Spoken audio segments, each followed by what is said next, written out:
अस्सलाम वालेकुम बच्चों, मैं उम्मीद करता हूँ कि आप सब खैरियत से होंगे। तो फ़ीस के हवाले से बच्चे काफ़ी सारे क्वेश्चन पूछते हैं, फ़ीस के डिफरेंट सिचुएशंस के हवाले से। तो मैंने सोचा कि मैं एक डिटेल्ड वीडियो बना के आपको फेडरल बोर्ड का जो फ़ी सबमिशन का या फ़ी के हवाले से जितनी भी पॉलिसीज़ हैं वो मैं आपके सामने क्लियर कर दूँ। अच्छा, सबसे पहले बात कर लेते हैं कि ओवरसीज़ फ़ी और जो लोकल फ़ी है, उसमें इतना ज़्यादा डिफरेंस क्यों होता है?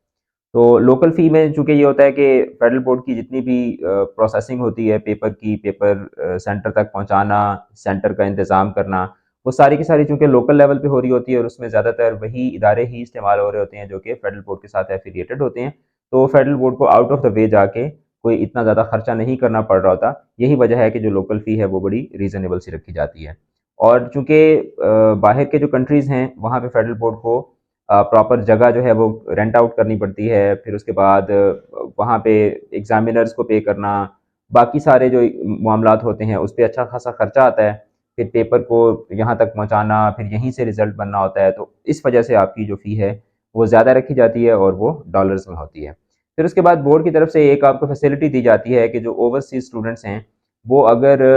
पाकिस्तान के अंदर मौजूद हैं, तो वो जो उस दौरान जो भी वो प्रोसेस करवाना चाहते हैं, रिज़ल्ट कार्ड लेना है, डुप्लिकेट लेना है या इस तरह के जितने भी मामलात होते हैं, तो उसके लिए आप बेशक आप ओवरसीज़ स्टूडेंट हों, लेकिन आप पाकिस्तान के अंदर अगर मौजूद हैं, तो आप जो भी सर्विस लेंगे बोर्ड से, तो उसके लिए आपको पाकिस्तान की फ़ी चार्ज होगी। लेकिन उसके लिए बच्चे का पाकिस्तान के अंदर होना ज़रूरी है। उसमें बोर्ड आपकी डॉक्यूमेंटेशन देखता है, आपके पासपोर्ट को चेक किया जाता है कि आप वाक़ई पाकिस्तान के अंदर मौजूद हैं और एक लीगल तरीके से आप वापस आए हुए हैं, आपका कितने दिन का स्टे है, ये सारी चीज़ें देख के फिर उसके बाद बोर्ड आपको पाकिस्तानी फ़ी के अकॉर्डिंगली डील करता है। उसके बाद फिर फ़ी की रिफ़ंड के बहुत सारे तरीके हैं। जैसे मिसाल के तौर पर आपने अगर किसी भी इम्तिहान के लिए अप्लाई किया है और आप अगर उस इम्तिहान में शरीक नहीं होना चाहते, तो आपको वेल इन टाइम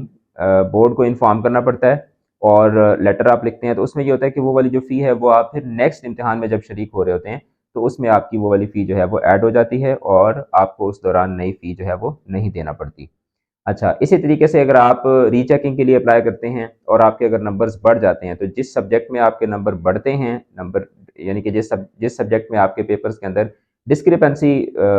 होती है, तो उस सब्जेक्ट के लिए जितनी भी फ़ी आपसे चार्ज की होती है, वो आपको बोर्ड की तरफ से वापस रिटर्न हो जाती है। लेकिन ऑटोमैटिकली रिटर्न नहीं होती, उसके लिए आपको बोर्ड को सारा प्रूफ़ जो है वो देना पड़ता है और बोर्ड आपकी जो फ़ी होती है, वो आपको वापस रिटर्न कर देता है। इसी तरीके से जो ऑर्फन्स होते हैं या जो डिसेबल्ड बच्चे हैं या जो शुहदा के बच्चे हैं,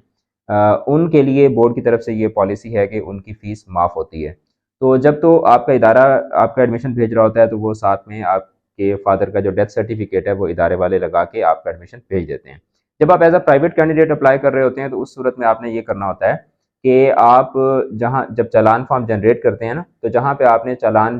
की फ़ी पे करके और चालान की कॉपी जमा कर वहाँ पे अपलोड करनी होती है, वहाँ पे आप अपना डेथ सर्टिफ़िकेट अपलोड कर देते हैं अपने फ़ादर का, तो बोर्ड की तरफ से आपको आपका वो डेथ सर्टिफ़िकेट आपके फ़ादर का डेथ सर्टिफ़िकेट देख के आपका जो एडमिशन है वो कंसीडर कर लिया जाता है। इसी तरह से जब बोर्ड की तरफ से फ़ी आपको बताई जाती है कि 9th की इतनी फ़ी है, 10th की इतनी फ़ी है, फर्स्ट ईयर की इतनी फ़ी है, सेकंड ईयर की इतनी फ़ी है, तो वो सब्जेक्ट वाइज़ नहीं होती बल्कि वो क्लास वाइज़ होती है। यानी जब आप इम्प्रूवमेंट का इम्तिहान दे रहे हैं, तो बेशक आप फर्स्ट ईयर का एक सब्जेक्ट उठाएँ, बेशक सारे उठाएँ, आपको जितनी फ़ी बोर्ड की तरफ से मेंशन्ड होती है, वो सारी की सारी फ़ी आपको देनी पड़ती है। इसी तरह से जब आप बोर्ड की वेबसाइट पे जाते हैं, तो बोर्ड की वेबसाइट पे जाके आपको जब आप चालान जनरेट करने लगते हैं, तो उसके नीचे आप देखें तो आपको हर कैटेगरी की, अगर आपको समझ ना आ रहा हो कि कितनी फ़ी है, तो हर कैटेगरी की जो फ़ी है, वो साथ उन्होंने नीचे मेंशन की भी होती है कि फलाँ कैटेगरी की जो लोकल फ़ी है वो इतनी है और जो ओवरसीज़ स्टूडेंट्स हैं उनके लिए इतनी फ़ी है। तो अक्सर बच्चे मुझसे कॉन्टैक्ट करते हैं और कहते हैं कि सर हम ओवरसीज़ हैं, लेकिन आप हमारी यहाँ से फ़ी पे करते हैं तो हम आपको पे कर देंगे, या वो ये सोच रहे होते हैं कि हमारी फ़ी किसी तरह से पाकिस्तानी रुपीज़ में पे हो जाए। तो बेटा आपकी जो फ़ी है वो पाकिस्तानी रुपीज़ में सिर्फ़ उस सूरत में पे हो सकती है अगर आप पाकिस्तान के अंदर मौजूद हैं, खुद अगर मौजूद हैं। अगर आप खुद पाकिस्तान के अंदर मौजूद नहीं हैं, तो उस सूरत में आपका जो प्रोसेस है वो पाकिस्तानी फ़ी के मुताबिक नहीं होता। फिर इसी तरह से जो फ़ी की पेमेंट है उसके भी तरीके अलग-अलग हैं। जो पाकिस्तानी स्टूडेंट्स हैं उनके पास वो ईज़ी पैसा के थ्रू भी फ़ी पे कर सकते हैं, हबीब बैंक की किसी भी ब्रांच के अंदर जाके वो फ़ी पे कर सकते हैं, किसी दूसरे बैंक से भी वो जो फेडरल बोर्ड की फ़ी है वो पे कर सकते हैं, जो उनका अकाउंट नंबर दिया हुआ है उसके अंदर। लेकिन जो ओवरसीज़ स्टूडेंट्स हैं उनको जो इंटरनेशनल जो बैंक ट्रांसफ़र होता है, आईबीटीएफ जो होता है, उसके थ्रू उनको पेमेंट करना पड़ती है, और उसका जो तरीक़ाकार था वो मैंने एक डिटेल्ड वीडियो के अंदर एक्सप्लेन भी किया था। तो और उनकी जो फ़ी होती है वो डॉलर्स में होती है। तो ये फ़ी के हवाले से कुछ इंपॉर्टेंट चीज़ें थी जो बच्चे मुझसे बार-बार पूछ रहे थे, तो आई थॉट कि मैं एक वीडियो बना के आप सबको इस हवाले से एक्सप्लेन कर देता हूँ। वीडियो को शेयर करें, चैनल के साथ जुड़े रहें, अपना रखिएगा बहुत बहुत ज़्यादा ख़्याल। All the best. खुदा हाफ़िज़।